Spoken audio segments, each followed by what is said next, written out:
Salam cerdas hukum. Halo Bapak Ibu Bro and Sis, ketemu lagi dengan saya advokat dan konsultan hukum Denny Irawan. Kita langsung saja. Di video kali ini saya akan membagikan sebuah informasi yang cukup penting terkait dengan hal apa yang harus dilakukan oleh Anda ketika Anda akan melakukan sebuah kontrak bisnis. Setidaknya saya telah merangkum ada 3 poin penting, poin yang paling krusial yang tidak boleh Anda abaikan, supaya perjanjian yang Anda lakukan bisa berjalan dengan baik, lancar, nyaman, dan sukses. 3 poin itu apa saja? Kita mulai. Yang pertama, poin pertama, pastikan prosesnya telah memenuhi 4 syarat sahnya perjanjian, sebagaimana tertuang dalam pasal 1320 KUH Perdata. Saya jelaskan sedikit. 4 syarat sahnya perjanjian menurut undang-undang. Yang pertama adalah adanya konsensus atau kesepakatan yang dilakukan secara sadar dan tidak dalam paksaan apapun. No pressure.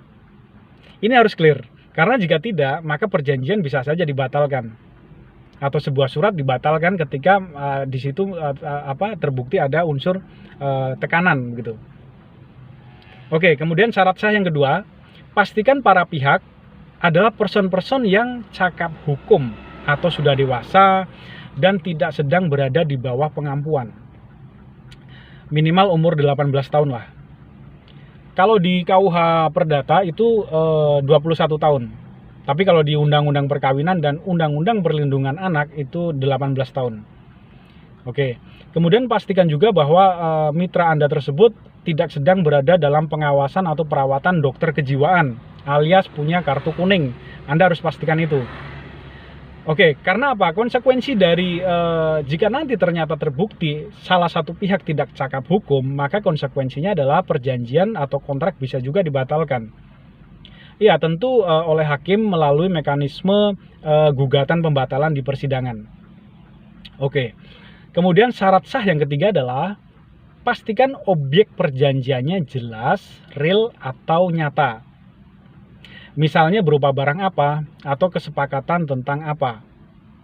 Objeknya harus jelas, bisa diraba, atau bisa diterjemahkan dengan logis, atau bisa diukur nilainya dengan uang. Oke, kemudian syarat sah yang keempat adalah isi kesepakatan harus bersifat halal atau tidak melanggar kesusilaan atau ketertiban umum. Juga bukan merupakan sebuah perjanjian yang melanggar hukum. Misalnya seperti perjanjian jasa layanan seks atau perjanjian kerjasama ternak tuyul misalnya. Nah, itu contoh-contoh perjanjian yang tidak bisa disahkan oleh hukum positif negara kita. Jika tetap dilanggar, maka akan dikategorikan sebagai illegal contract. Dengan resiko pastinya adalah perjanjian akan batal demi hukum atau dianggap tidak pernah ada. Oke. Itu poin penting yang pertama. Kemudian poin penting yang kedua, pastikan subjek hukum atau mitra atau partner Anda adalah betul-betul orang yang punya legal standing yang benar dan tepat. Alias jangan sampai salah orang atau salah posisi jabatannya. Bahasa hukumnya itu error in persona. Misalnya mengaku sebagai direktur sebuah PT, tapi ternyata SK-nya sudah kedaluarsa. Mengaku sebagai owner atau prinsipal, tapi ternyata seorang perantara atau broker. Jadi Anda harus betul-betul pastikan jangan sampai salah orangnya. Jika merasa agak ragu, minta saja bukti pendukung keabsahan atau legalitas, seperti SK pengangkatan jabatan di perusahaan, atau berkas dokumen asli tentang status posisi atau jabatan dirinya. Begitu. Jadi hal tersebut harus betul-betul Anda clearkan. Termasuk teman-teman notaris, jangan sampai kecolongan soal seperti ini. Jika memang bersifat wajib, ya jalankan saja prosedur secara saklek daripada malah menjadi beban PR, masalah bagi Anda di kemudian hari. Seperti yang saya dan tim saya lakukan beberapa bulan yang lalu, kami menggugat pembatalan perjanjian notaril. Yang salah satu alasannya adalah karena salah subjek hukumnya. Nah, kalau sudah kami proses secara hukum, akhirnya bisa berimbas pula ke ranah pidananya, terkait ada tidaknya rangkaian kebohongan dan tipu muslihat yang mungkin dilakukan oleh pihak yang terlibat di dalam perjanjian tersebut, bahkan termasuk notarisnya. Akhirnya jadi panjang ceritanya kan. Nah, akibat kontrak yang menjadi persoalan tersebut sekarang terbukti telah menjadi batal demi hukum, alias dianggap tidak pernah ada. Oke, itu poin yang pertama dan kedua. Sekarang poin yang ketiga yang harus Anda ketahui dan laksanakan, yaitu cermati betul-betul dengan teliti isi kontrak pasal demi pasal, kalimat demi kalimat. Jangan asal percaya, jangan asal menurut saja. Kecuali jika Anda memang tidak peduli akan adanya resiko buruk yang mungkin bisa saja terjadi nantinya. Pastikan semua yang Anda inginkan telah terakomodir, tertuang di dalam pasal-pasal perjanjian dengan jelas. Termasuk jika Anda merasa keberatan terhadap suatu klausul atau isi di dalam pasal perjanjian, langsung disampaikan saja saat berlangsungnya proses perundingan atau negosiasi. Jangan sampai terlambat begitu. Ditanyakan saja agar clear dan masih bisa diperbaiki atau direvisi. Termasuk jangan lupa mencantumkan pasal tentang cara penyelesaian apabila terjadi sengketa di kemudian hari.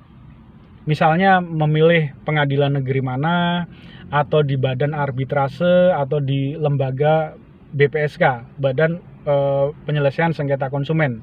Misalnya seperti itu. Juga jangan lupa masukkan pula pasal tentang keadaan force majeure beserta klasifikasi atau kriterianya. Nah gitu. Saran saya, sebaiknya Anda jangan asal comot copy paste perjanjian yang bertebaran di internet. Perlu dipahami bahwa ratusan contoh di internet itu sekedar sebagai contoh atau referensi saja.